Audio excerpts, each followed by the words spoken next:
Tonight, we are very pleased to welcome Shelton Hull, a writer, a broadcaster with 3 decades of experience in local and national media. You may have heard him on WJCT's Friday Roundtable or read his many articles in Folio Weekly. He's a former city council candidate and a returned speaker for us. He acknowledges that if you think this year has been a crazy year in politics, just wait until next year, with the midterm elections being so pivotal. Please use the Zoom hand raise feature found at the reactions button to raise your hand should you have a question or a comment after the presentation. Should you prefer message a question via the Zoom chat, please do that. So let's mute our mic until it's time to speak. Please know we are recording this presentation for posterity and uploading to our YouTube channel. As a side note, we are open to the public. We don't know what might be said during our discussion. Sometimes we cringe, laugh, cheer, or nod in quiet approval. Oh, but we always look forward to a robust civil discussion. And now, let's welcome the mayor of Shantytown, a man who knows the difference between an injunction and a conjunction, and someone has little to no trouble forming an opinion. Shelton Hull. Shelton, we're all yours. Well, thank you so much. Ladies and gentlemen and everyone in between, my name is Shelton Hull, as the man said. I'm a big fan of the First Coast Free Thought Society. I've been talking to you guys off and on probably since Bush was president, I think, second Bush, of course. And I'm a big fan of all of you guys, as all you folks as individuals as well. Yeah, you're talking about laugh, cry, scream, cringe. You may do a little bit of all that. What I'm going to do is talk about the 2026 election season as it is, and I'll just go over some of the basics of it, starting nationally, and then we'll get more and more local as we more atomized as we get deeper into the discussion. Then we'll take the questions. It's a huge thing. I love politics. I understand why a lot of people don't like politics, and in my work, I find that it's always about striking a balance between the hardcore political people, which I think we kind of are, and the general readers. Like, I treat it like sports in a sense. Like, if you want to know what I would do if I was president, that's one thing. But if you want to know what I think the president's going to do, that's a different thing. And we're all Jaguar fans. We're used to pain. We're used to suffering. It's great times. Let me say first, shout out to everyone involved in the No Kings 2 March. You had over almost 8 million participants, over 2,700 different locations that things went on, and very few arrests, as far as I know. I believe there are at least like about 30 different like sort of agitators, counter protesters, people who were arrested. So there were probably arguably more MAGA people arrested than actual protesters being arrested, which is very interesting. Yeah, so let's start in the beginning. The midterm elections, 2026. The election day is November 3rd, Tuesday, November 3rd, first Thursday of the month in November. The primary election for our purposes across here in Florida is going to be on Tuesday, August 16th. So you'll want to be registered to vote by late June, maybe early July. You want to give yourself extra time. We don't know what the general situation is. I assume we'll have elections. I assume we'll have at least the semblance of elections, but as always, politics, like sports, is a matter of how much effort you want to put into it. Let's start with the United States House of Representatives. We have a bicameral legislator. Just a moment, I'm grabbing water. Hold on. Ugh. We have a bicameral legislative branch. We have the U.S. House and we have the Senate. 435 seats in the United States Senate. Currently, you need 218 to pass a piece of legislation. The Republican Party currently holds, what do they have here? They hold 219 seats. Democrats hold 213. There are currently 3 vacant spots. So Democrats are going to want to pick up at least 6 seats to get the majority. And of course, with the Republican, with Donald Trump being the president, and of course, let me say before we get too deeper, I'm a registered Republican, but I always vote for Democrats. So my personal slant, my personal bias here is I'm talking in terms of like strategic concepts for the Democratic Party moving towards the midterm. So this is sort of based on how I look at it and what I would do. Like if the presidential election could be thought of like the Super Bowl, then you could think of the midterms as being like the NFL draft. This is the time when you pick the stars for the future. This election coming up in 2026, which then rolls, of course, over into the local elections here in Jacksonville and across Florida in 2027, that will pretty much determine the political layout for our nation for the next 5 years. So out of there are 435 seats in the United States House of Representatives. All 435 are up for grabs. Out of those 435 seats that are up for grabs, that includes all 28 congressional seats based in the state of Florida. There are 31 open seats. That is seats in which the incumbent is either retired or term limited.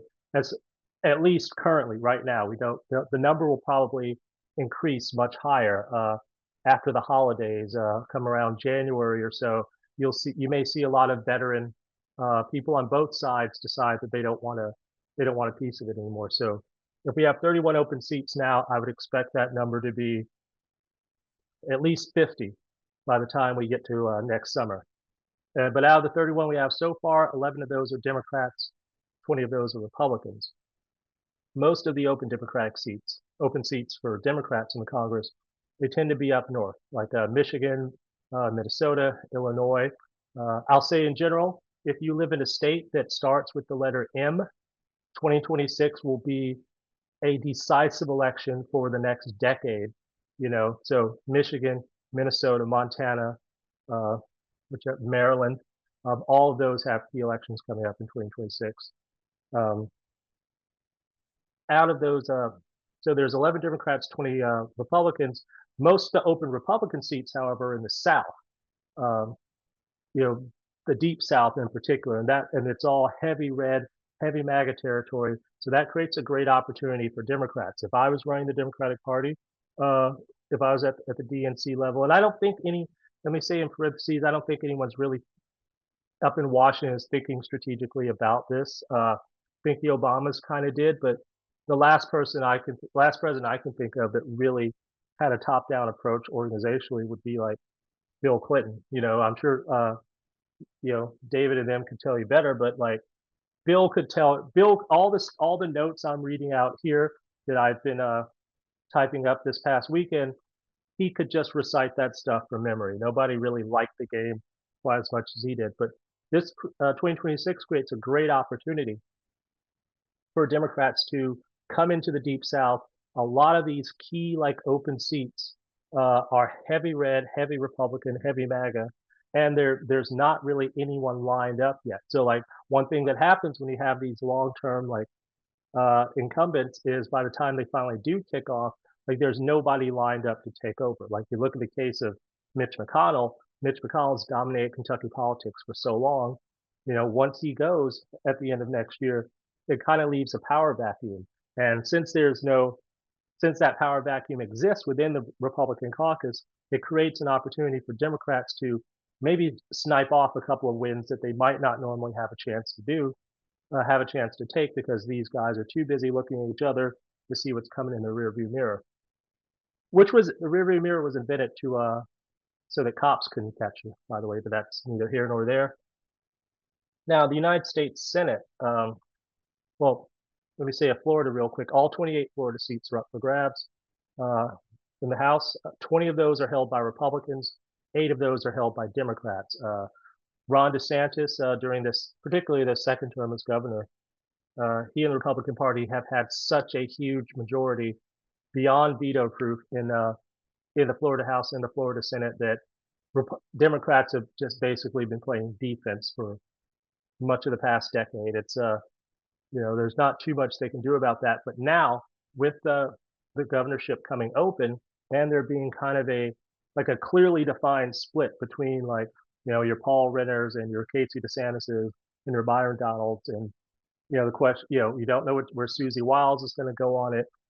Trump and DeSantis are clearly not on the same page. So once again, that creates an opportunity to maybe score some easy points. With if 20 of these 28 seats are up for grabs, in theory, they can't pick up enough to necessarily, block whatever the next Republican governor will be, because the next governor will almost certainly be a Republican, no matter how hard one tries to prevent that. But at the same time, they can start building towards the future. But we'll get back to Florida in a little bit. Let's talk about the Senate for a minute. There are 100 seats in the United States Senate, and I know this election will determine 2026 will determine who will be the leaders of the 119th Congress, as they call it. Um, by the way, but there are 100 seats in the United States Senate.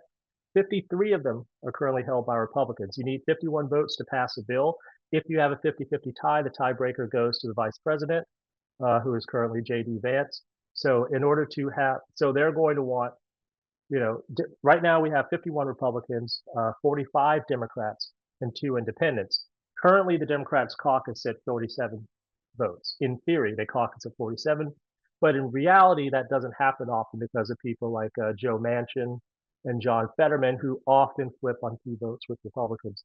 So if they had a reliable 47, and of course independents are weirdos. Like anyone that's an independent on the national level is probably schizophrenic at best, and has a messiah complex at worst. But assume you have like 47 votes, you're going to want 51 to basically block legislation. That's the key priority for Democrats, I would say, in 2026, is to get at least enough votes in at least enough pickups in at least one house of Congress to block all future legislation as best you can, forcing Trump to rely on executive orders and other methods that are at least more constitutionally suspect, opening more room to challenge those later. As we've seen, that they've had some victories against him in the courts, even victories in courts with judges that were appointed by him, which is always a key metric.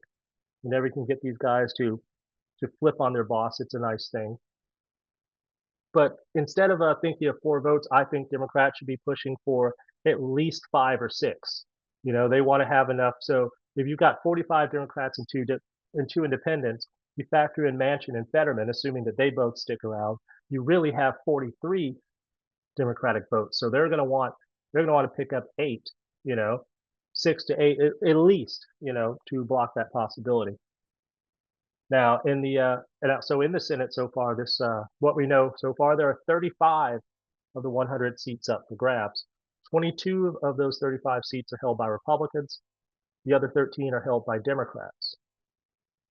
And those are very key seats. Many of these are key seats. Many of these are leadership seats. The seats that are up for grabs include people that are very high-ranking members of both sides of the aisle. You've got people like Mitch McConnell in Kentucky, Tommy Tuberville in Alabama, Joni Ernst in Iowa. You've got people, those are among Republicans. You've got people like Dick Durbin in Illinois, Jeanne Shaheen in New Hampshire, and Tina Smith in Minnesota.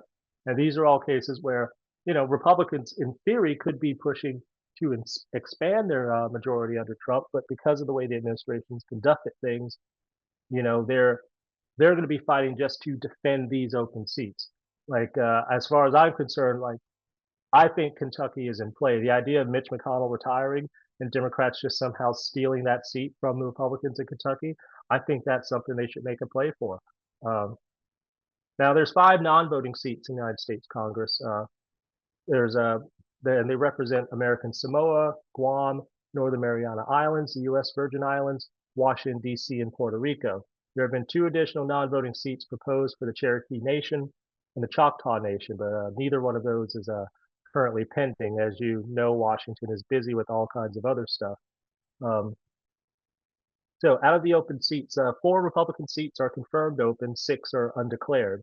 And there are 4 Democratic seats open and 1 undeclared. So again, like, number one, Democrats, if they got to keep the seats they have, if they can keep the seats they have and take like half of those other ones, that would be good, but who knows what happens from there. Now, looking at the governorships, of course, we have 50 states in the United States, not including the state of anxiety, which we're currently in. And now where are those numbers at? Just a moment. Oh, okay. Yes, there are 36 states.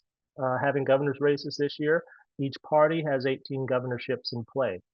At least 15 of those states are open seats where the incumbent is either term limited or retiring. 8 of those seats are held by Democrats. 7 of those are held by Republicans, and all of those are very interesting.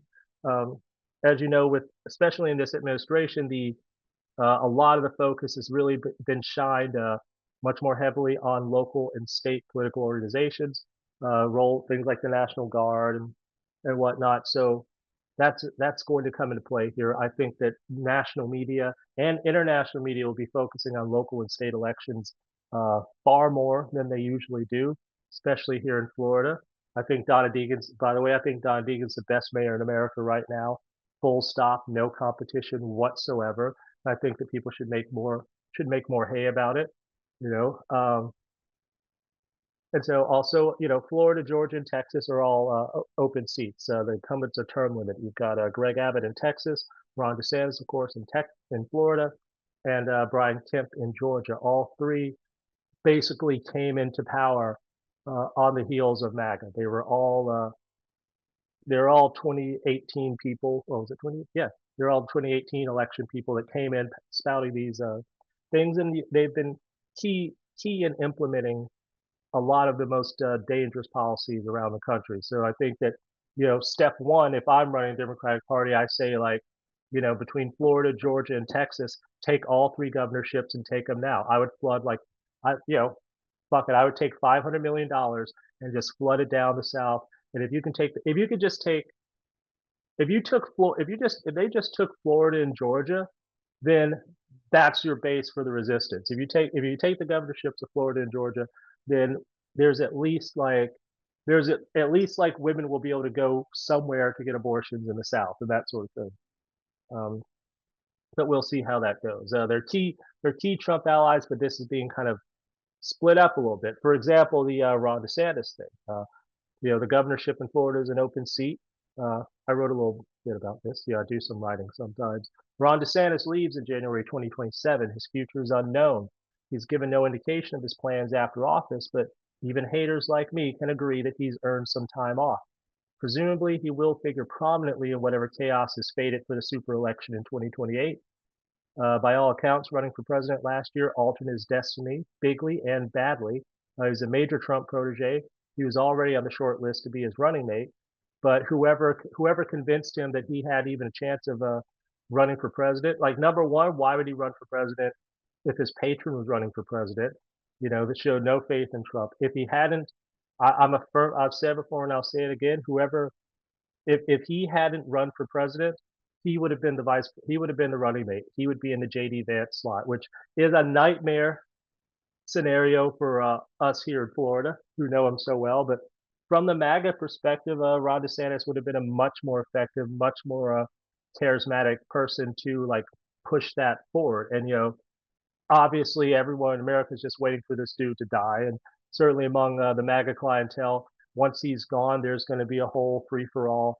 As with all revolutionary movements, as soon as the revolution is over, the revolutionaries turn on each other, and this carnage is already beginning here in America. Once he's gone, you'll see, Vance, the Vance versus Hegseth internal MAGA war of the 2030s is going to be fantastic. One of those two will definitely kill each other at some point, allegedly. Let me say that 5 years in advance, allegedly. Um, and then, of course, you got people like Ron DeSantis, Nikki Haley, Jody Ernst, Kristi Noem. Kristi Noem actually, Coast Guard just today, I saw a story. They requested $50 million for a new plane for the Coast Guard, and so DHS basically they spent $172 million plus an extra 28 for training, supplies, whatever, to buy 2 Gulfstream 4 jets for the personal exclusive use of Kristi Noem. Kristi Noem now has half as many private jets as Taylor Swift does, and like 10% of the reason to have even one.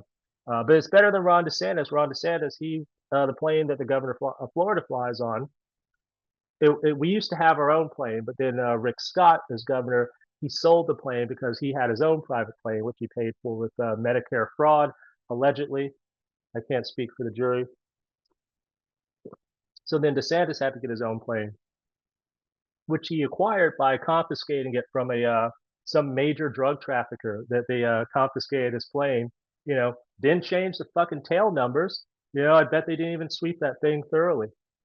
I mean, thank goodness. Thank goodness he's such a shitty governor that he doesn't have to double check his plane before he gets on it because nobody cares. He's no Mel Carnahan. He's no Paul Wellstone. He's no Jerry Litton. But nice guy anyway. Thanks for taking care of my friend Ron. Um, so who replaces Ron DeSantis? The early indication is it'll be whoever the Republicans decide. The Democrats really haven't tried in years. They were very close with Andrew Gillum. I think they will always regret not just putting in enough money to get him over the top. I mean that was as close as they could have gotten. Um, Honestly, they've got what's the guy, David Jolly, running for governor. Like, the last so we're in a situation where the next two nominee or this the last two nominees for governor in 2022 and 2026 were both former Republicans. That's very unfortunate. If I were running the Democratic Party, I'd push Deegan. But before I get to Deegan, let me say there's Casey DeSantis. If I'm betting money, I'd say DeSantis. I'm a Republican that never votes for Republicans. If Casey DeSantis is on my ballot in November, that will be the only Republican I've voted for since I voted for myself back in 2011. And probably the last one I ever will. But the fact that Trump is pushing Byron Donalds out of the Florida 19, and out of all the 28 open house, all the 28 seats in the Florida House seats in the House of Representatives in Washington, Byron Donalds is the only Florida representative that has already uh, dropped out. He's retiring in order to run for governor, leaving a secure seat to run for governor against the current governor's wife. Because at the inducement of Trump. So does that mean Trump really hates DeSantis and wants to make sure Casey doesn't get in there? Because most people think that Susie Wiles was the person who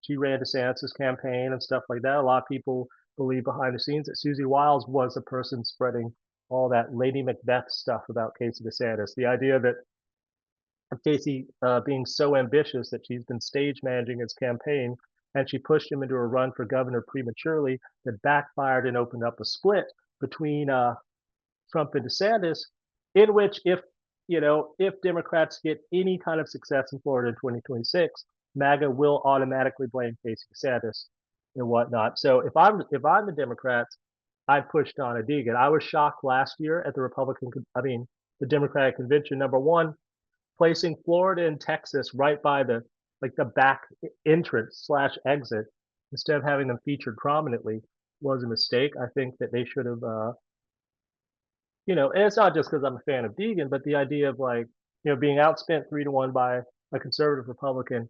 But if you have the right candidate, a candidate that the voters have a personal investment in, and somebody that's an effective communicator, every city in America has a news anchor that everybody wishes was mayor. Jacksonville's the only one to actually pull the trigger on it, and that's something to be proud of. I would have featured her prominently, given her a prime time spot at the Democratic convention last year in order to spotlight these techniques, to talk about how she, you know, in the buckle of the Bible Belt, Donna Deegan's like the diamond in there, right there in the center, and they should have spotlighted that. Plus, also, if you had DeSantis versus Deegan in 2026, it's Jacksonville versus Jacksonville. Either way, unless you count DeSantis as a Jacksonville guy, some people do. He's had some ties here, but I think of him more as a South Florida guy. But Deegan versus DeSantis in 2026 would be Duval versus Duval, news anchor versus news anchor, woman versus woman. Either a scenario like that means that either way, uh, Tallahassee ends up being taken by a woman from Jacksonville, uh, and so that's very interesting. But we don't know what's really going to happen yet. It's going to be we won't know about these things till probably January. But the Democrats have nothing as far as a viable candidate right now, and I don't think they're, as far as I can tell right now, I feel like Democrats are going to stand down on the governorship here. Nikki Fried, last year, she had For the first time ever, she had candidates engaged and on the ballot in all 67 counties in Florida. Presumably, she's going to do the same thing again this coming year. Like I said, it's like the NFL draft. It's the stars of the future. There are people all over the country that I'm very fascinated with, and we can talk about some of that in the Q&A section. Also, at least um, at least 26 U.S. cities are having mayoral elections in November 2026, including cities like Anaheim, California, Bismarck, Flint, Michigan, Lexington, Kentucky, Louisville, Long Beach, California, Los Angeles, Las Vegas, Tallahassee, Trenton, New Jersey, Oklahoma City, and Washington, D.C. There's also at least 14 county elections going on at that same time as well. With the role of mayors being spotlighted now in the current political climate, you can expect a much greater focus than usual on local elections all over the country over the next few years, especially in Florida and probably here as well. Um, the 2026 midterms lead directly into the 2027 local elections by design. Once the action starts picking up, if you're one of these consultants, political pollsters, an academic, media person, or just a general fan, like most of us here, once we get into, say, September, October 2026, that's just going to go from, that's the season that goes from straight through until May 2027. And then after, as soon as May 2027 is over, you got like maybe a couple of months to, because basically right after Thanksgiving 2027, everybody gets started for 2028. And you already know 2028 is going to be a shit show. Pardon my French, but it's going to be a shit show. You know, it'll be like the like that Trump AI video. That might actually happen. You know, if they really want to do that, just dump shit on the protesters. They just need to cut out the bottom of the plane and have them wear no pants, and then like that's save us all a bunch of money. Allegedly, he's a wonderful man. Anyway, there's a lot of stuff going on internationally as well. There's in 2026, the UN. Interestingly, the UN Security Council nominates their 5 members in 2026. And given the way things have, in the different continents, different regions have um, like Africa gets to pick one, Asia gets to pick one. Given what's been happening with this sort of the dynamic between America and Russia and Europe and this and that, I don't, I don't think any of the 5 Security Council permanent members are going to be necessarily replaced. But that'd be a fun thing to ask Nancy Soderberg about next time you talk to her. But I think that like there's going to be some kind of reconfiguration. You know, the UN General Assembly this year was not as tumultuous as I expected it to be. I'm thinking next year, possibly more so, certainly in 2028. There are also national elections being held in at least 75 different nations around the country. I mean, around the world, 75 different nations around the world, uh, all over, particularly in Africa, but really a little bit all over. 13 of them are electing heads of state.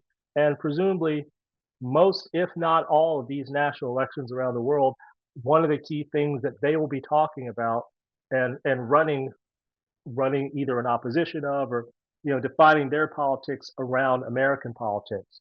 And of course, we're shifting right now, so people all over the world are watching what's happening here, and this, you know, I know I personally I'll be looking back at this particular recording in about 6 months and kind of comparing the conversations we're having now with how things are changing on the ground at the time. Um, and I'm of course, let me say a few more things real quick. I've written about the cannabis issue for over a decade, about a decade. I started doing the folio weed column back in 2017. I was part of the the Cannabis Action Network in Florida going back to the 90s. Um, I've been speaking to like the hemp fests and stuff since the early 2000s. I kind of pulled back from writing about cannabis, in large part because they kind of went MAGA. But I wrote a little bit about it, so I'll read that to you as well if you don't mind. Uh, the failure to legalize in 2024 is a massive failure that cost the cannabis industry in Florida over 100 million on the front end. That's just the money spent on petitions, commercials, lobbying, etc., not counting at least $1 billion, if not $2 billion, in legal sales that would have happened just in 2025 alone, but they end up not happening. Who knows how much capital has been set aside already for more buildings, more employees, etc. Previous efforts failed due to personal conflicts and disputes among key players in the industry, and the same was true last year, albeit differently. Brady Cobb and Kim Rivers. Brady Cobb is the CEO of Sunburn Cannabis. Kim Rivers is the CEO of TrueLeave, and TrueLeave is they're basically the ones that bankrolled a huge petition drive, spending over $100 million getting that on the ballot. They spent over $100 million and they lost by like 1,000 votes or something. Like it's insane. Like like that's how you know they're not real drug dealers, because among real drug dealers you lose $100 million because you just couldn't resist getting a selfie with Trump. Like that's you get cement shoes that way. Um, so when they took pictures, when Cobb and Kim Rivers, they went to Mar-a-Lago, they took pictures with Trump for their own benefit. It may have single-handedly cost them the margin of victory on Amendment 3. I can't confirm that, but that's my opinion of it based on talking to people, because it really confirmed a lot of suspicions, like gossip that people were having about the industry, particularly about the racial disparities, about the idea of we're expanding this legal weed industry, which for decades was a criminal viewed as a criminal underpass, which for almost 100 years was marketed, the drug war was marketed and promoted specifically as a means of enforcing racial norms. Uh, the prohibition against cannabis went hand in hand with Jim Crow for many years. There are people still in prison right now for simple uh, nonviolent cannabis possession offenses dating back to the 90s, if not the 80s. But people are making tons of money now, and all this hippie posturing and all the and the individuals, nice people, but then they see the two top players in the industry side by side with Trump and Mar-a-Lago in the middle of an election year, and and that turned a lot of black people off from it, certainly.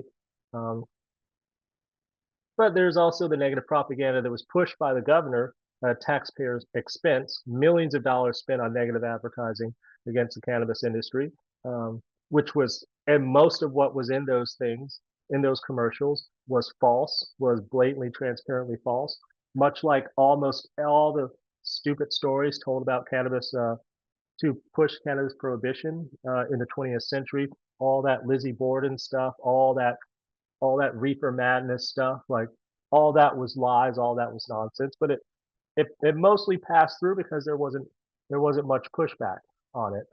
Donna Deegan came out for Amendment 3, but she gave the story to Florida Politics. The Florida Politics took that story and they buried it on a Saturday morning. It got maybe 10,000 clicks, and she's pretty much the only person who even attempted to come out in favor of the amendment here in the state of Florida. So that was unfortunate.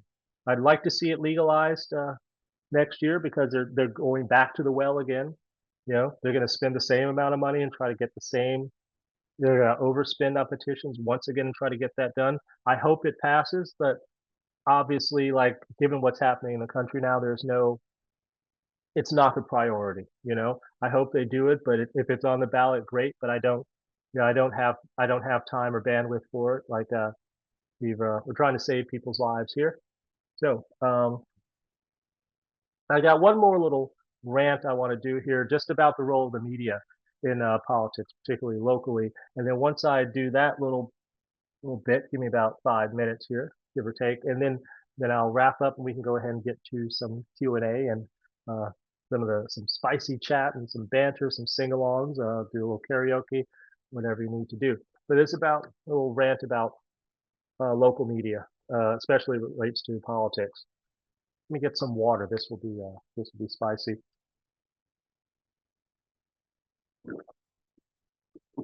Also, if you work in local media, you might want to mute your speaker now because you're not going to like this part.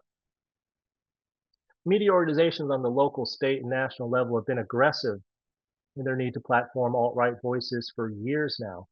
And the extent to which that's evolved into overt simping for MAGA depends on who you ask, where you ask them, and whatever time of day it is when you ask them. Hardcore fans of the product may see it as I do as a generational shift that borders on existential systemic crisis. Specific to our discussion today, the political reporting in local media cratered years ago, and in moments of serious danger like we're in now, the true cost of decades of poor decision making on the management level are made painfully clear. An entire generation of journalists were put out to pasture way before their time, and a long series of budget cuts and mergers and leveraged buyouts that gutted local papers from coast to coast. And they forced a standardizing of formats, graphics, music, etc. in radio and TV, a process now in its third decade or so. If you're reading or listening and you're under the age of 40, you may have literally no active memory of a time in which these key institutions worked in the way they were originally designed. Now we're starting to see a number of key personnel in local media around the country, TV news anchors in particular, opting out, abruptly leaving what were the most high paying and most high prestige positions in American life, the closest thing to showbiz that is accessible to normal people. Here in Jacksonville, for example, our two top local TV stations both lost their top female news anchors over the past year, and they lost them both voluntarily. It's unclear if the stations were outbid for their services, but in at least one case, it wasn't even about the money. Imagine working so hard to get to your dream job and then at your commercial peak, just leaving because the creative environment and the political environment has shifted so dramatically. Well, that's happening all over the country, especially in Florida, and not just here. People are tired of reading these things, and that's one reason you don't see me on TV. You don't see me on the radio and stuff. I'm not. If the cost of entry is saying Gulf of America with a straight face, I'd rather retire. I'd rather dig ditches. I the last thing you know, I don't even remember the last thing I published. You know, don't even care. I mean, I'm relaunching next year with the Substack and Patreon. We'll get to all that, but anyway, this process of diminution it persists to this very day. We're currently in the first month of the new fiscal year, and public broadcasters are reckoning with federal budget cuts designed specifically to punish them for doing their job better than anyone in the country today. Shout out to David McGowan. I love him. Love all the folks at WJCT. I'm a big fan. I support them always, but they've been, they made sure to have like conservative Republicans on like every First Coast Connect panel. The local media has pushed these guys like it's important, and now they're mad because their budgets are being cut. Like you make these decisions, and then right when it gets down to nut cutting time, now is when you want to spend more time with your family. If you spent more time with your family 2 years ago, maybe the budget wouldn't be cut by 14%. Love you though, just had to say it. See, what's happened now in 2026, I decided to do a new thing where it's like, I just, if I'm not making money from the organization, I see no need to be mellow about it because my readers, my clients, they want the spicy talk. You know, that's why so much of the best work being done politically about politics and everything else is being done on alternative platforms like Substack, Patreon, YouTube, and all the other streams, podcasts, and social media. Also, student media, local, state, like high school, college papers, student broadcasters and whatnot. They're doing some of the best reporting in the country, and particularly on education, where we used to have Emily Block, one of the best education reporters in the country, was working here in Jacksonville. She went up to Philadelphia to write about Taylor Swift, and now education reporting in Jacksonville is done by committee. You know, it's like people pay every time I go out to bars, people just buy me drinks to ask me questions about specifically about why isn't this or that on the news. And I'm always like, well, it's not on the news because they don't know. They don't have those people anymore. The most it's not just about the style of the content, but it's about the substance. The most essential voices are the ones who've been silenced in this process, and the most valuable work it's being done for free. I wouldn't say that I've never been censored or anything. I've been a freelancer my whole life. I've never had a staff job.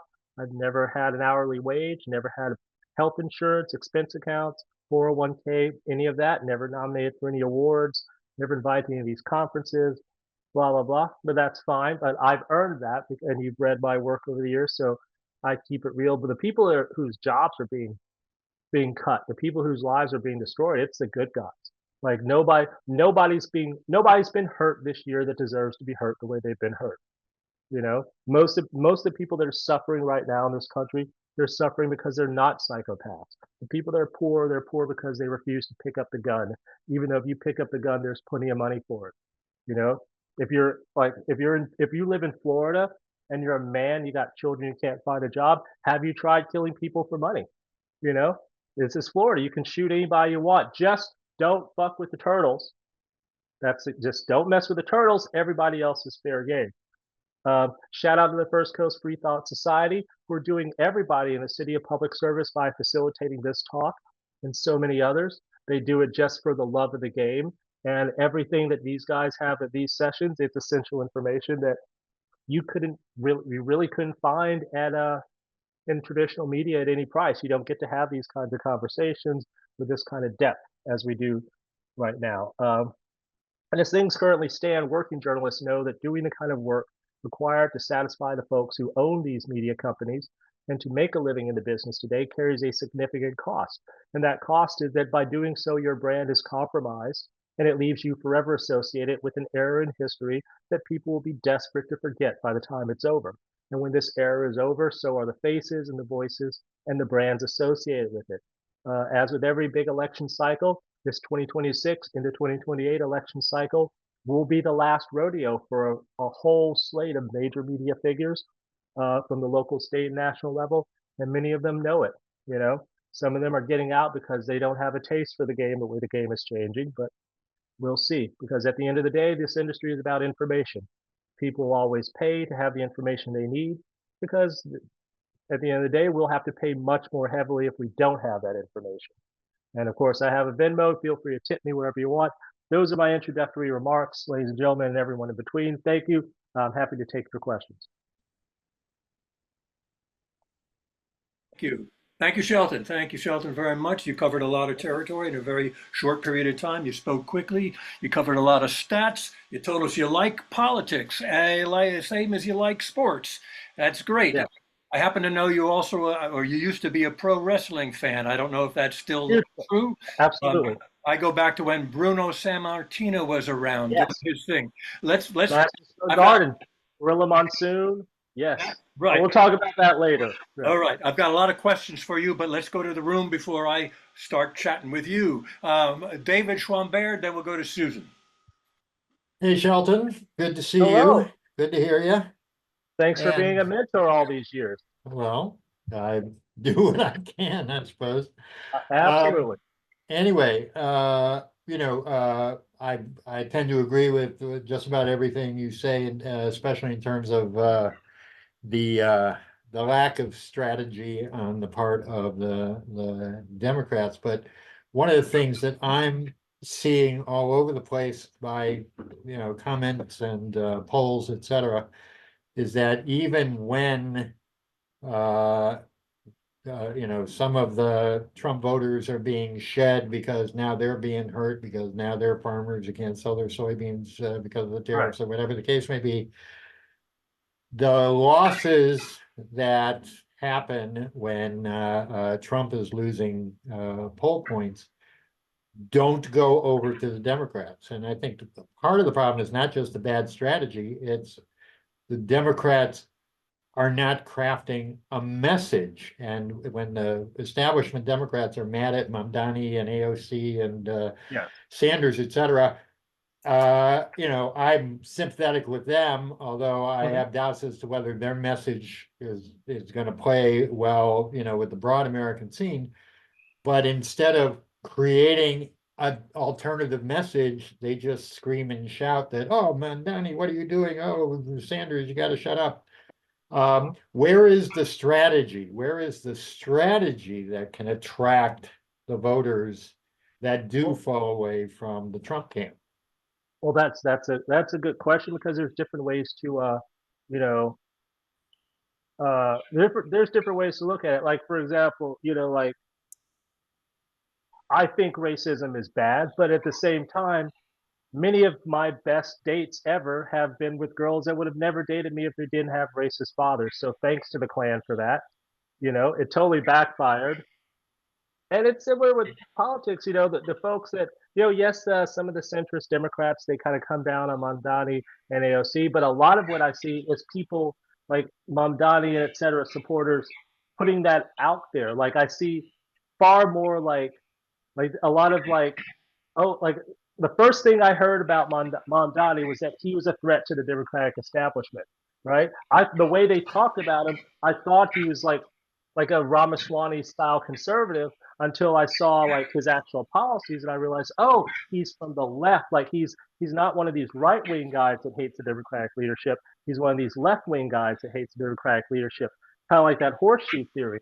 I remember, when I mean, all respect to Bernie, but I'm never a big Bernie fan. I think of Bernie and Trump is basically like the shake and bake on the DNC, and everyone's like, oh, they fixed the campaign against, the primary against Bernie and all that, but you know, Hillary beat Bernie in 2016 by the same rules that Obama beat Hillary in 2008, which happened in part because like a lot of her own friends kind of betrayed her. But after she beat Bernie, now she should have had him as a running mate because that Tim Kaine guy was like, it's like we just too pasty, just not charismatic, you know. Um, but if she had won that election in 2016, the narrative would have been that Hillary only won because she went to the left and embraced like aspects of the Bernie vision, and and Hillary would be president, and Bernie Sanders would be in the Chuck Schumer position. But what ended up happening was if everyone that voted for Bernie in the primary in 2016 had voted for Hillary in the general, as he asked them to, as Obama asked them to, is like every U.S. president, every former U.S. president, and everyone that worked, I'd say almost everyone that worked in every White House, from Nixon, I mean from Kennedy up through Obama, including the Bushes and the Reagans, all minimum 75% of them were openly in favor of Hillary, not because they were like liberals or anything, but because the Trump thing represented like an organized threat to the entire system as it was. So when Bernie endorsed Hillary, a lot of Bernie bros said that Bernie sold out. If everyone that voted for Bernie in the 2016 primary had voted for Bernie in the 2020 primary, I mean, had voted for Bernie in 2020, Bernie Sanders would have been president of the United States. But once Hillary was gone, and once it was like, okay, Bernie can be president now, just go ahead and push him through. They didn't want to go to the vote. They didn't want to risk getting COVID or all that. They didn't want to go to the ballot boxes. His vote totals went down from then. It's like, and so that's what's happening out here. I mean, with the Democrats, again, I'm a Republican that only votes for Democrats. The reason I'm a lifelong registered Republican is because I hate Republicans. And I like going to Republican meetings and telling them that. I like my Democrats on the far left where they belong. You know, I like, you know, I like fiscal conservatives. I don't, all these people like monetizing hatred and bigotry. I think it's poisonous for the country. But to me, the centrist and progressive wings of the Democratic Party, I mean, they're like couples that invite people over to parties just to fight in front of their friends, like to do some what's that who's afraid of Virginia Woolf, except it's just through like an endless series of salty tweets between various groups of like obnoxious white people, and you know I enjoy it, but I mean, Okay, thanks, Shelton. Thank you, David. Appreciate it. Let's go to Susan and then Jeanette and then Diane. I wanted to ask about the cannabis being on our ballot again in 2026. I already signed the petition, and I understand they have 600,000 signatures, and they fixed some of the problems with the last one. And so I was wondering if you would encourage everyone to sign the petition. I do encourage everyone to sign the petition. I encourage people to sign most petitions. Most of them are good as it currently stands. They in 2024 they hit their numbers easily at a heavy cost, of course, but presumably, I mean, I'll say they're certainly far ahead of schedule for 2026 than they were in 2024. So as it currently stands, I would assume that it will be on the ballot. Now, unfortunately, they kind of screwed up in 2024 because that's a super election, and so when you have a presidential election, you have a much enhanced a much higher like total number of voters, especially sort of on the liberal and progressive side. Whereas on something like the midterms or on local elections, you're more likely to see like conservatives and stuff like, and maybe David could have, I don't know the numbers on it, but if you look at, I would assume that like the percentage of say conservative Republicans voting in the as a out of the whole voting for the presidential elections is a smaller percentage of the whole than on local elections.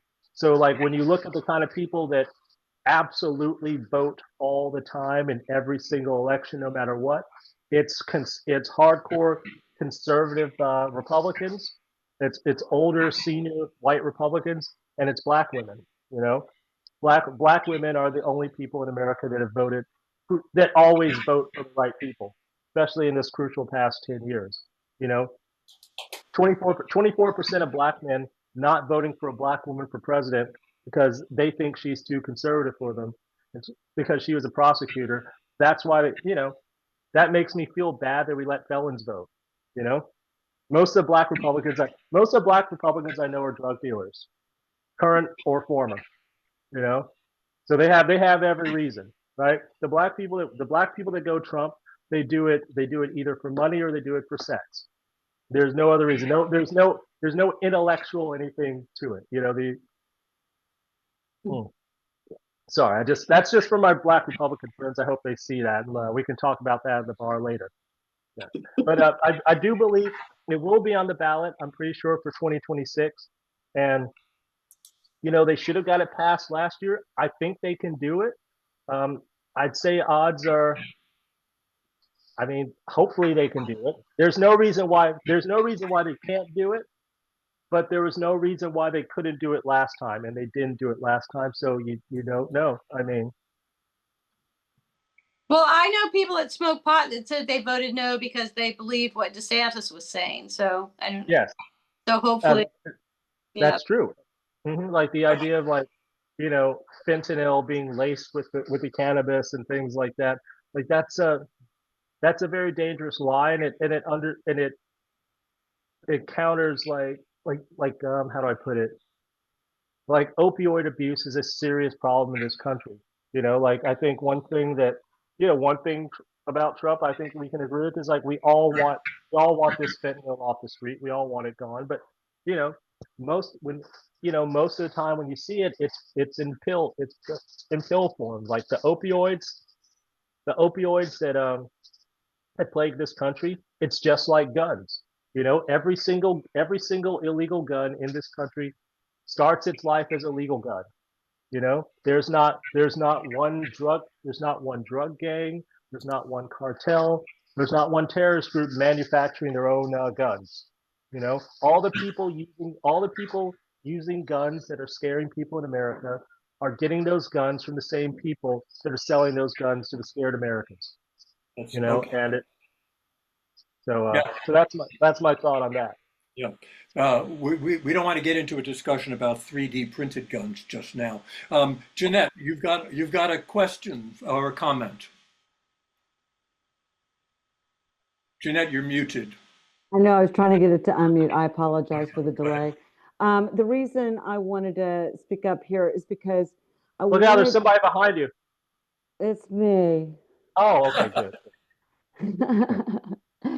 The reason I just got in from a walk. I apologize for my appearance. At any rate, the reason I wanted to talk to you is because have you ever looked at our newspaper that we put out, our newsletter? You should write and at least let us publish your stuff. Even we can't. I don't think we can pay you for your writing, but we can certainly get your voice out there because you are magnificent. And the other thing I wanted to say was I am a huge Donna Diga fan, but I was wondering I am running into people coming up with the dumbest shit to say about her that pisses me off. They're upset over some. They're upset over some. The fucking hologram. Yes, it's that damn hologram. What the fuck? I mean, no, I don't. I'm sorry. I'm so upset because I think Donna Deegan is amazing. She's great. Oh my gosh, please. And it's not even a fear party. mongering? What are we going to do about the fear mongering? Help. Well, I don't know. I mean, now, first of all, with the writing thing, you don't have to pay me. I'm happy to write for you guys anytime. Just Tim's got my info. You just hit me up offline. We can talk about that later. I'd say with Donna Deegan, I mean, I think she's exceptional. And it's not just because it's not an ideological thing. It's about the mechanism of government. It's like when the Duval Doge people came in here and they're like looking for waste and fraud and abuse, and all they found was just extra unspent money by the administration. It's like that's how dumb these people are. Like, we sit in all this Duval Doge stuff. Like they could have saved themselves a lot of time to just talk to any one of us, any random person, but tell them like our system requires a balanced budget. Other than like the pension obligations, we don't hold any debt. Like there's no fraud and waste and abuse. Like our city was run. We had people like fucking Sam Musa and Lex Hester going over our books with a fine tooth comb for the past 60 years. We had like half of our political leadership and our schools, half of our political leadership put in jail in the 60s, and our schools disaccredited because of political corruption and wasted money and stuff. Like if there's one thing we could do in Jacksonville, it's have a balanced budget. Like by the time like these feds come sweeping in, telling the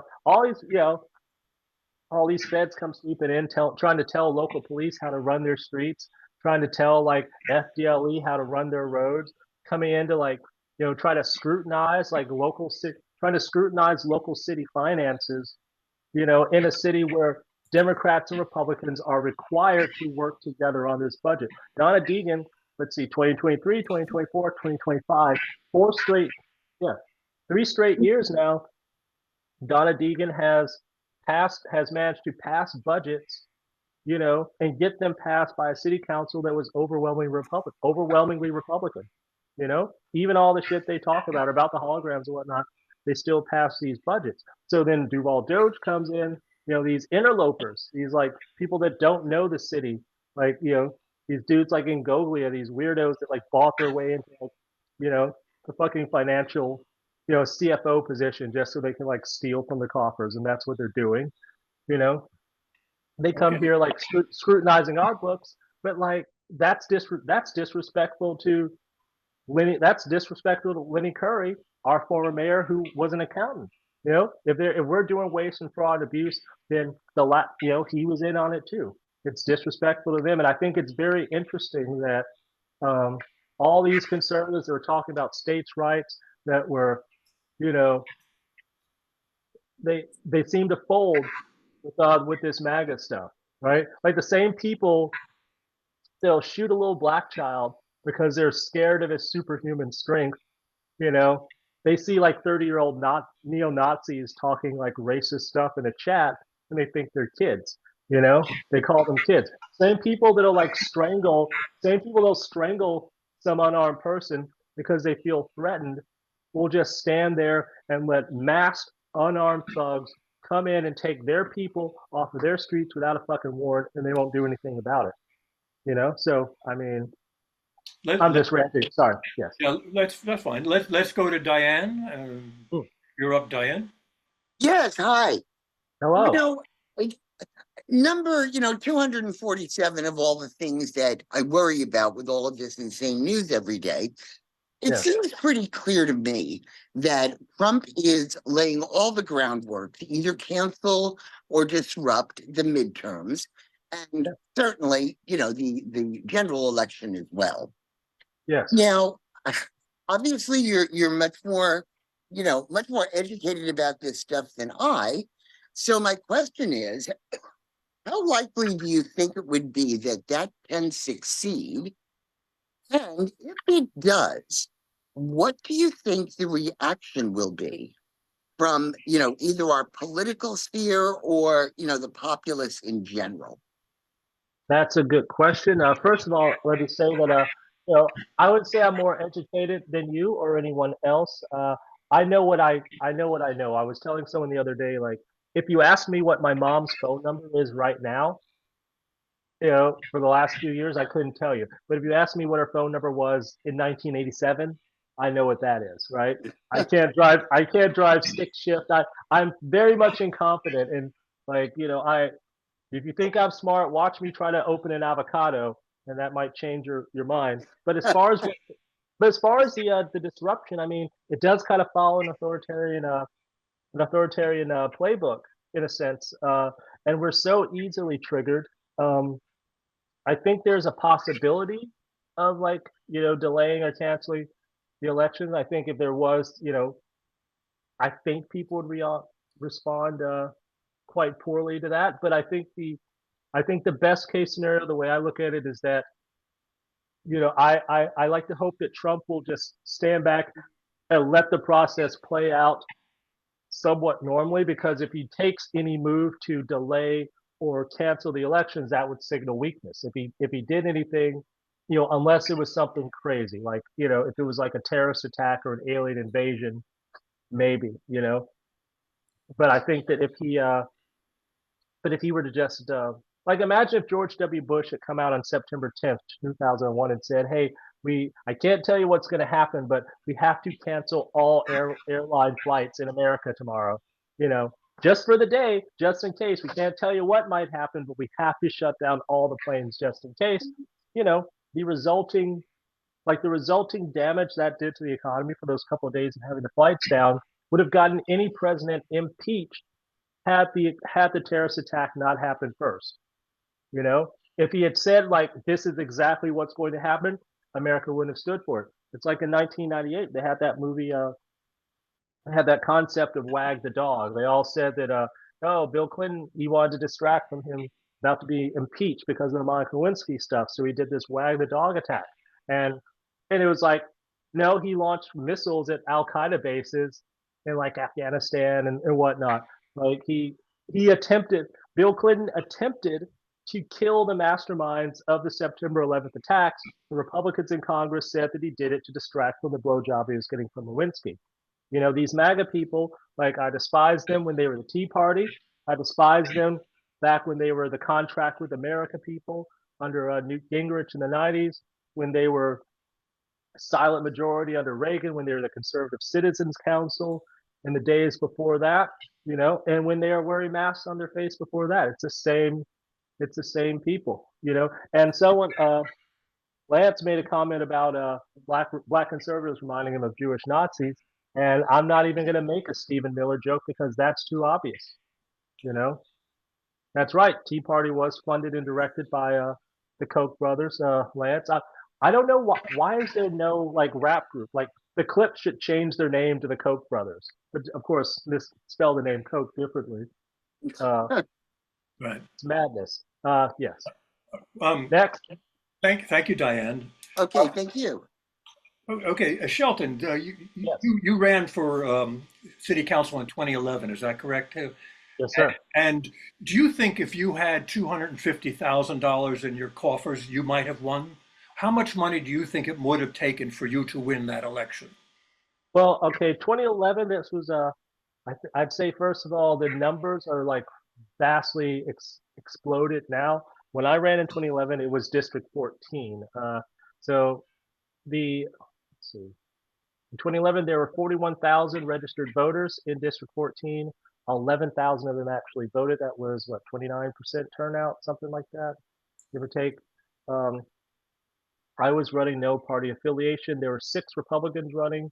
It was all of our first time running. And of course, in our local system, party affiliation doesn't necessarily matter. It's almost parliamentary in a sense. So out of the 11,000 votes, me and my friend Kendall Bryan, we tied for third with 1,500 votes. I spent $5,000 to get my 1,500 votes. Kendall spent $30,000 to get his 1,500 votes. We were beaten. We failed to make the runoff because Jill Dame and Jim Love both had about 3,000 votes. So they both doubled my vote total. Jill Dame spent about 50,000, and Jim Love spent 75,000 to double the votes that I got with my 5,000 and keep me out of the runoff. So if I had $250,000 in 2011, that would have been enough money to not only take my city council race easily, but to take a couple of other city council races in other districts for friends of mine, with enough money left over to run for mayor 4 years later.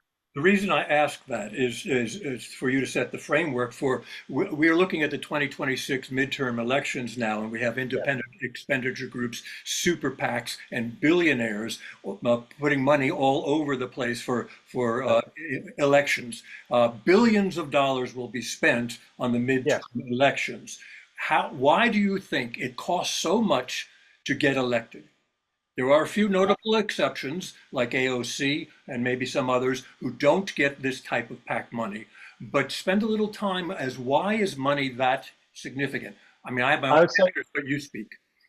I would say the number one reason is because the people who cover political media, especially on local levels, will not present your campaign as having any kind of legitimacy or seriousness unless they have a financial incentive to do so.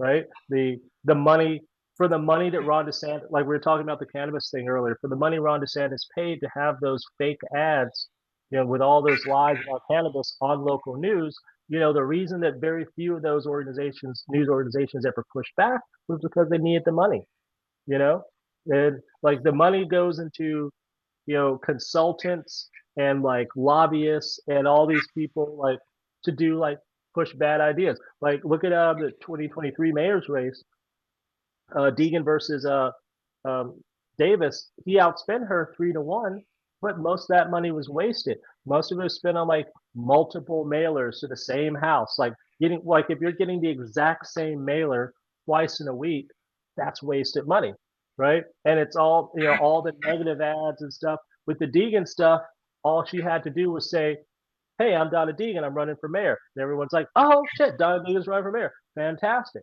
You know, we were all waiting for Tom Wills to run for mayor for decades. Dick Stratton, Harry Reagan, Ernie Mastriani, um, Marsha Ladendorf ran once. Deborah Giannoulis ran for state house and got beat by Aaron Bean, I think, or something like that. Which is crazy. Um, so I think a lot of it is corruption. The now like 75 it took 75,000 to double my vote total that I spent 5,000 for in 2011 for to run for city council this year. Like, you'd have to ask Jimmy Peluso. Like the race I lost in 2011, Jim Love held it for 8 years, and then Randy DeFore had it, and then now Jimmy Peluso has it. I don't know how much he spent. I could go look it up online, but I would assume that you know I was able to like get in the mix for 5,000. I assume it has to be minimum six figures to even bother with it. I know. I'm sure John Phillips and Peluso definitely spent at least 100,000 each, and that's in that district. And it's different in every district. So much of that money is wasted. A lot of it's because of corruption in the media, not necessarily deliberate corruption, but just pure capitalism. And as a result of that, I think that voters get a lower quality of information, and they're not getting all the information they need to make the most effective choices for themselves and their families. Right. And part of the way this money is being spent nowadays, as opposed to what it was in 2011, is on Yes. social media. Yes. And one of the reasons it's spent on social media is because they can put out almost anything they want to put out, whether it's true or not true, at a very relative inexpensive cost. So That's right. why do you expect that political lies work so well? Because an effective lie is something that the mark wants to be the truth. Like that's something I kind of learned from wrestling. You know, people always think that wrestling, like people always say that wrestling fans are fools. They always say, "Oh, it's fake." They act like we're all duped and whatnot. But I always say like the fans have known it's fake for almost maybe 100 years. There have been exposés in New York media like going back in the day. Like wrestling allows the fans to be in on it, right? Like when Trump says this shit, like it's not so much. It's not just that he's lying; it's that he doesn't care. He's existed in an environment where whatever he says is the truth becomes the truth, and people just they go along with it. Like it's hard to tell him not to do stuff because everything fucking works. It's like so. I think that Yeah, it's Oh, okay. insane. But there were 7 million people or so walking the streets of America on Yeah, Saturday who don't that's, believe those lies. So that's right. let's see what, and probably another 70 million sitting at home waiting for the Sure. elections to show up that don't believe those lies. But let's go to Fred and see what Fred has to say. Fred. I just had a question about, well, it seems to go back to, I mean, this country's always had issues, so and it seems a lot of our current issue with the media has to when Mhm. Ronald Reagan took away, he did away with the fairness doctrine and the Yes. FCC, so that they can tell all sorts of lies, derangement, and also the amount Yes. of money that's in our politics is corrupting. It's insane. Always. And it's the more money you spend, the more people are less likely to pay attention. And a lot of people are just disgusted by the whole process and they drop out. And the system kind of wants that. Like the fewer people you have participating, the easier it is to manipulate the outcome. You know? So when the politicians, you know, I won't say both sides, but the system from the perspective of the system, you know, when you hear that like, oh, people are voting totals are lower than ever before, people are disenfranchised, they don't care. Everyone's like, fine, fantastic, you know, like because there's no, you know, on that level, there's no illusions about it. I mean, it's like what I'd say about the White House, it's like, you know, when you when you meet the woman that you want to spend the rest of your life with, you know, how far are you willing to go? You know, are you, you know, if you meet the woman you want to spend the rest of your life with and she wants to spend the rest of her life with you, are you gonna stop because the police say something? Or are you gonna say, oh, you two can't get married to each other because the law says you can't get married? You know, no, love is not rational. We've had how many wars have we had? How many millions of people have died in wars because somebody ran off with somebody else and didn't leave a note, right? Wasn't that like the whole like Trojan War? You know, like instead of just saying, "But Daddy, I love him," you know, you have your daddy thinking that this dude like stole you away, right? You send, you know, the fucking brother gets sent out to get like killed by this unbeatable Achilles dude, and it's like, you know, just leave a note, leave a note. We only have a few more minutes, Shelton, and everyone. So if you do have another question, a short question, now's the time. In the I've meantime, only got a few more minutes. What have you heard? Is somebody coming? yeah. Well, we The booked FCC. we booked to 8 o'clock, and we want to make sure we're not abusing your time. We appreciate your Oh, time. Very much so. But if you're willing to stay on a little longer and everybody I, else is willing to do so, I'm okay with it. I'm yeah, I'm sitting at home. I don't have to fight traffic. All right. So, but Shelton, as we get close to the conclusion, are you mhm. willing to offer your predictions for the balance of power in the House and the Senate in 2026? Sure. I'm if I could make a prediction, I would say nothing changes. Did did something happen in that moment? Did it, Oh, well, was there breaking news? well, I'm measuring my sincere desires versus my realistic expectations. Oh, they're You very know, different. Very different. I'm asking for a prediction, not your um, desires. yeah, my prediction. It's a good question. My prediction is that we will see some key pickups. The Democratic side, I think we'll get some surprises. Um, I don't know if we'll. I'll put it like this: I don't know if we'll be able to take the Senate. The Democrats can take the Senate, but I'll say I'll say odds are 50-50 that between the House and the Senate, in one of those two branches of Congress, one of those two houses of Congress, Democrats will find a way to take just enough votes to block Trump's legislation going forward for the next 2 years. So whether that's picking up, say, 5 Senate seats, or whether that's picking up, you know, maybe 10 congressional seats, probably more likely in Congress. And I think Casey DeSantis will be the next governor. I think that I think that Pete Hegseth will be the next president. Uh, he'll be the inherit the mantle of MAGA after Trump is gone, because he's better looking and he's more violent and he's more aggressive. You know, the president of the United States beats his wives, the vice president beats his wife, the secretary of defense beats his wife. You know, apparently the American people want that. I think it's terrible. Uh, I think AOC will be president sometime in the 2030s. I think John Cena will be president someday in like 20 years. I think that I will run for office one more time, but I won't win, and I won't have any intention of winning, and I will do it as a just for fun. Oh, Yeah, I think if there's one advice I could give to everyone, I would say, if at all possible, please run for you. I think everyone should run for political office in their community at least once, whether they win or not. Even if you want to just run, like if you're in a heavily red state, red district, and you just hate your incumbent and he's in a top seat or he's in a secure seat and he's unbeatable, just fucking run against him anyway. Run against him and tell him what you think about him, and just because just be that one person that, you know, even if there's only 20%, 30% of population that can win or that support your position on this, like that's still a basis for organizing. So you might have only 30% in your territory, but then you might link up with like the people in the next county that have 40%.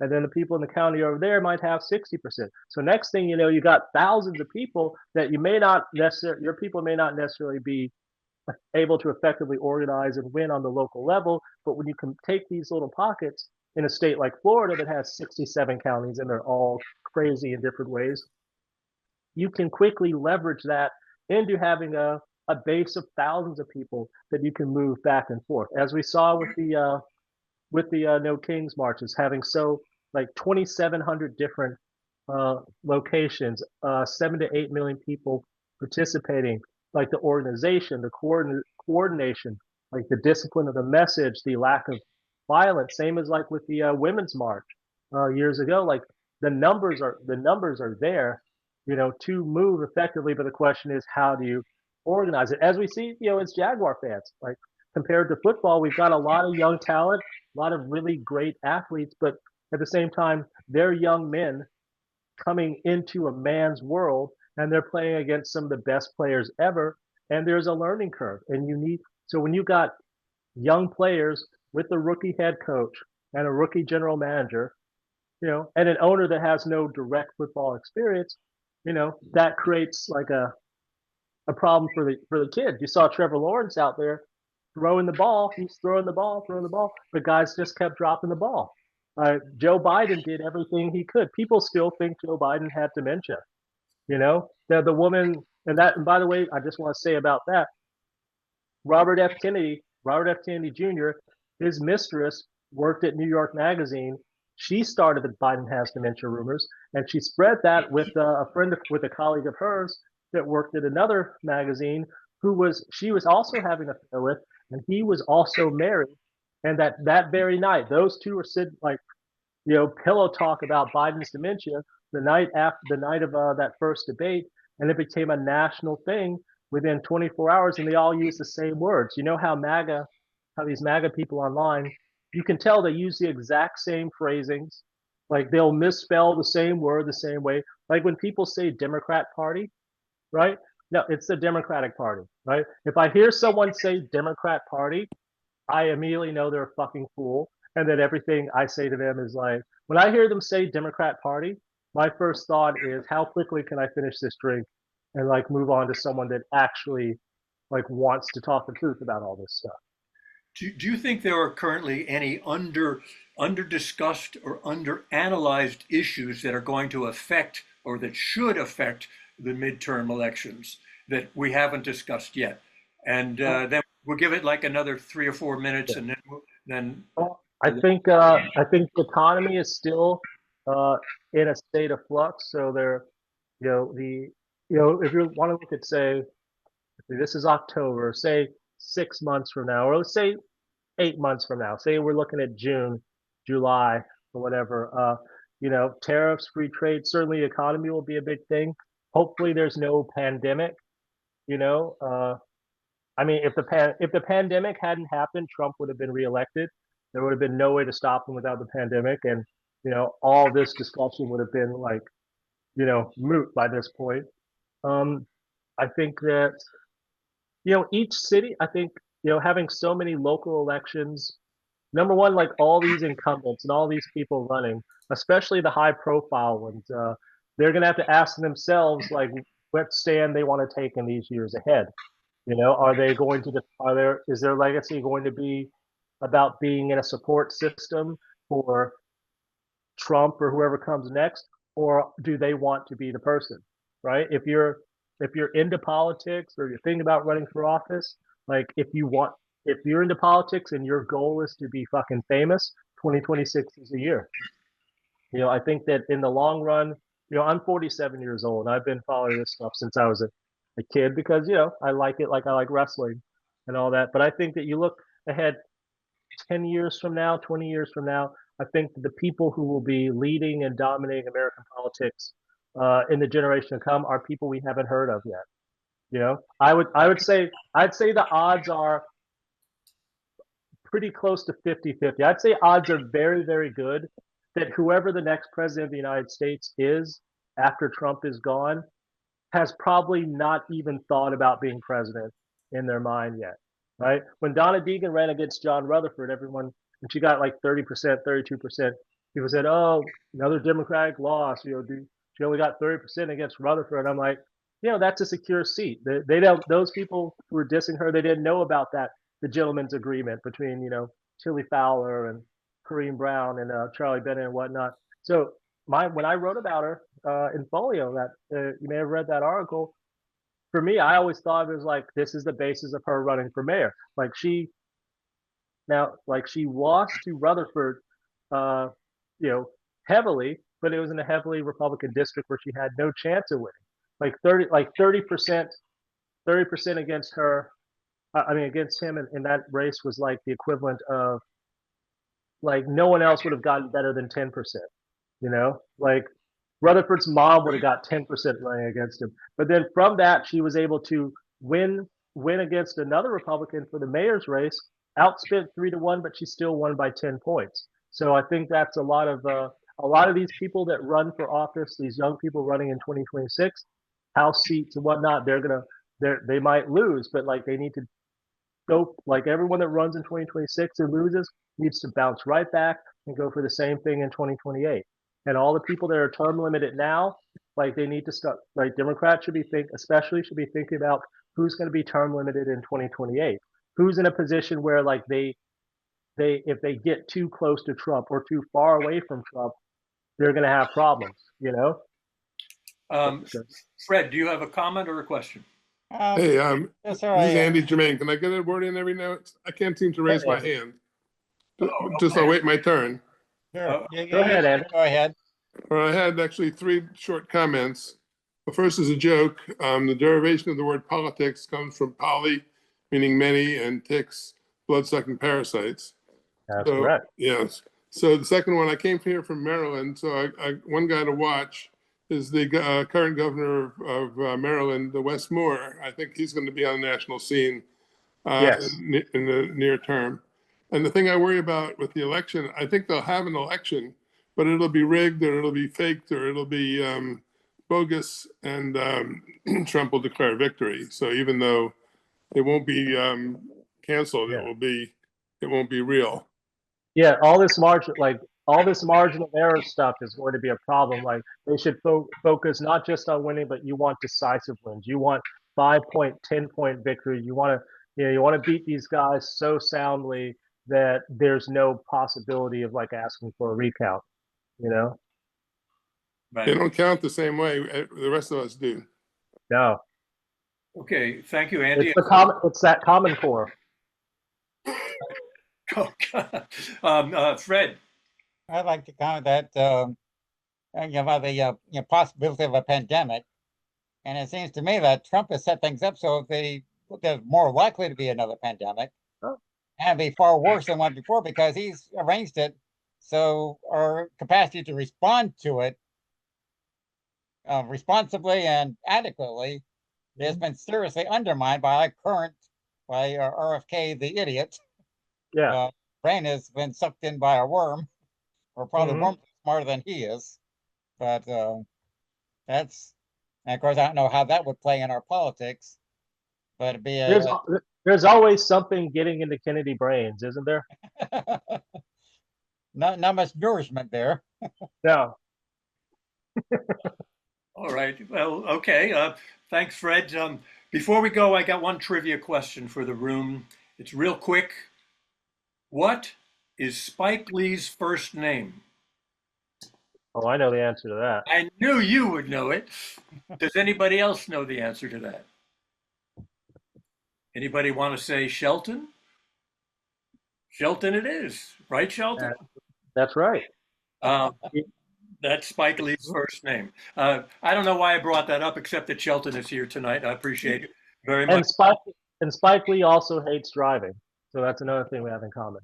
Well, there's lots of things we haven't covered. We haven't covered the mid-decade redistricting in Texas and the potential redistricting in California. We haven't. Right.